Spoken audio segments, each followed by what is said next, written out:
가장 최근에 핫하기도 하고 제가 답변 드리기가 조금 곤란하기도 하고 예민한 질문을 해주셨습니다. 네.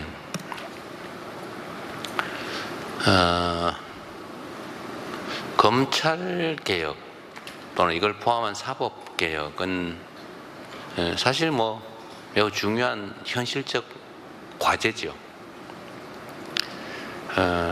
저도 법조인이기도 합니다. 수십 년간 저도 송사에 매달려서 먹고 살았죠. 근데 많은 것들이 시대 상황에 맞지 않게 된 것 같습니다. 길게 얘기할 것 없이 기소 자체를 목표로 수사하는 그리고 기소에 맞춰서 사건을 조작하는 일은 결코 있어서는 안 되죠. 원래 법격언에 이런 말이 있어요. 법언이라고 하는데 아주 오래전부터 전해 내려오는 이제 법률에 관한 중요한 금언 같은 거죠. 10명의 범인을 놓치더라도 1명의 억울한 사람을 만들면 안 된다. 정말로 중요한 겁니다. 인권의 중요성을 지적한 건데 이거 수천 년 전에 원시사회에서부터 있던 얘기입니다. 그런데 실제는 어떠냐? 저는 그런 생각이 들어요. 누가 사적인 목적을 가지고 사람을 잡아다가 어디 개인 감옥에 가둬놓고 또는 목숨을 빼앗거나 이게 나쁜 짓이잖아요. 이건 이론의 여지가 없는 나쁜 짓이죠. 절대로 용서할 수 없는.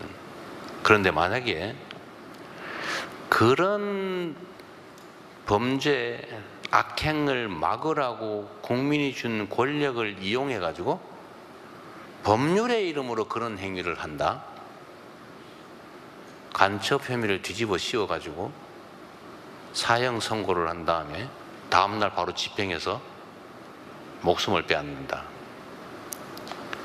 또는 어떤 특정 아주 부도덕한 업자의 청탁을 받아가지고 재산을 빼앗아 그에게 부당한 이익을 주기 위해서 그 사람을 억울한 범인으로 만들어서 재산을 싹 다 뺏고 감옥에 집어넣어서 몇 년 동안 살게 한다. 구금 생활을 하게 한다. 어떤 게 더 나쁩니까? 권력의 힘으로 그러는 게 더 나쁜 거죠. 그런데 그런 게 상당히 많이 벌어져요. 있을 수 없는 일이잖아요. 이건 원시국가죠. 불행하게도 그게 우리 현실에 존재합니다. 그러지 않게 만드는 게 중요하죠. 사법 권력은 국가의 법 질서를 유지하는 최고 보루입니다. 우리 모든 국민들은 마지막에 그렇게 얘기하죠. 막 싸우다가 법대로 합시다. 이게 마지막 믿음이에요. 최후 보루죠. 그런데 그 법이 가진 사람 또는 특정한 목적에 의해서 악용이 되면 우리 국민들은 대체 어디에 기대겠습니까? 주먹을 쓸 수도 없고 친구한테 의존할 수도 없고 그러면 이 사회가 무너지죠. 그래서 사법개혁은 중요한 과제입니다. 범위를 좁혀서 검찰개혁 얘기를 해본다면 기소를 위해서 수사하는 이 나쁜 사례가 우리가 그 문제를 해결하기 위해서 논의하는 이 긴 시간 동안 더 악화됐어요. 더 심해졌고 더 나빠졌습니다. 우리 모두가 체감하고 있죠. 그래서 지금은 검사에게서 이제 여기서 말하는 검사는 기소하는 검사를 말하는 겁니다. 기소하는 검사에게서 수사권을 빼앗는다면 좀 그렇고 수사권을 분리해야 된다라는 점에 대해서는 우리 국민들께서 전에는 문재인 정부 때만 해도 그거 왜 뺏어? 그거 안 되지라는 반론 여론이 꽤 있었던 것 같은데 지금은 별로 많지 않은 것 같아요. 지금은 그 후에 개혁의 필요성이 더 커진 거죠. 일종의 그건 저는 자업자득이다 이렇게 생각합니다.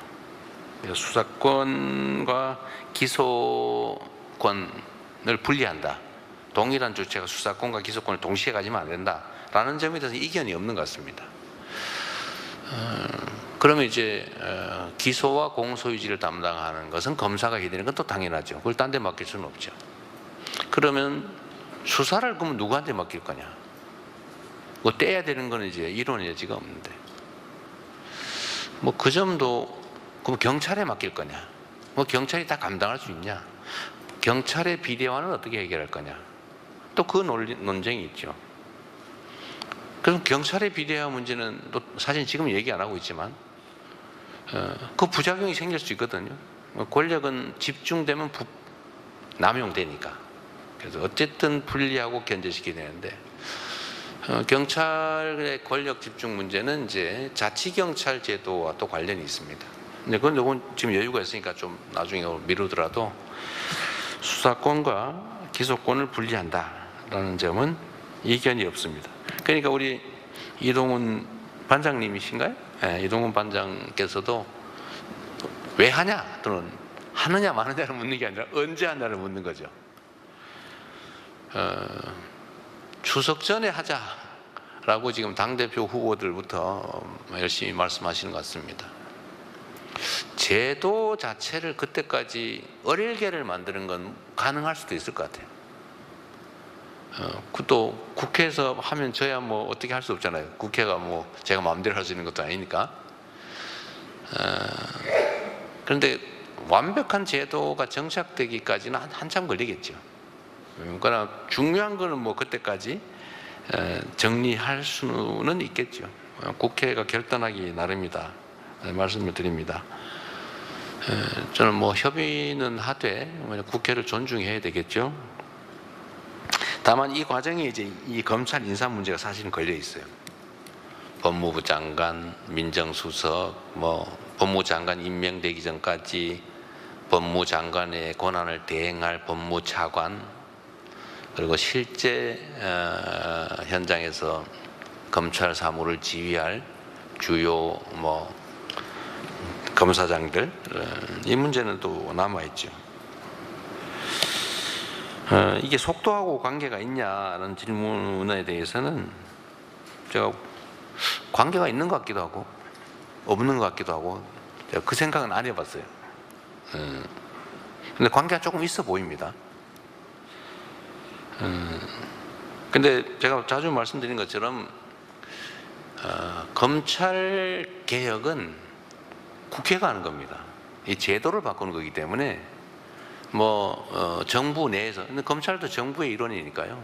정부 안에서 서로 타협해 가지고 정할 문제가 아니고 국회가 입법적 결단을 할 사안이기 때문에 우리 정부에서 할 일은 그로 인한 갈등, 부작용 이런 걸 최소화하는 게 필요하죠.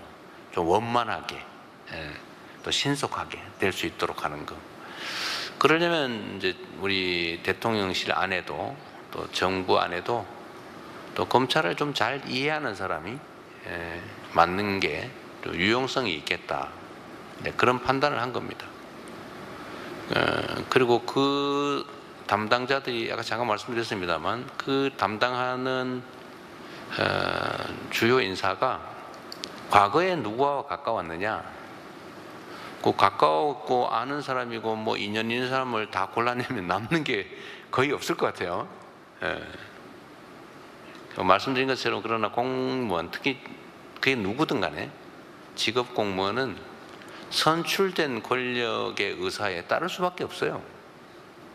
뭐 안 따르면 바꾸면 되지 뭐. 임기가 있는 선출직이나 임기가 있는 공직자와는 다르잖아요. 뭐 누구든 간에 제가 아무 때나 바꾸면 되죠. 결국 대통령이 결단할 사안, 그리고 국회가 입법할 사안들이어서 그 개별 인사에 대해서는 너무 걱정하지 않으셔도 된다. 그 말씀을 좀 드리고 싶고요. 속도와 관계가 있는지는 아까 말씀을 드린 것 같습니다. 네. 네, 제가 좀 속도를 내야 될 것 같아서요. 제가 네. 내가 말을 좀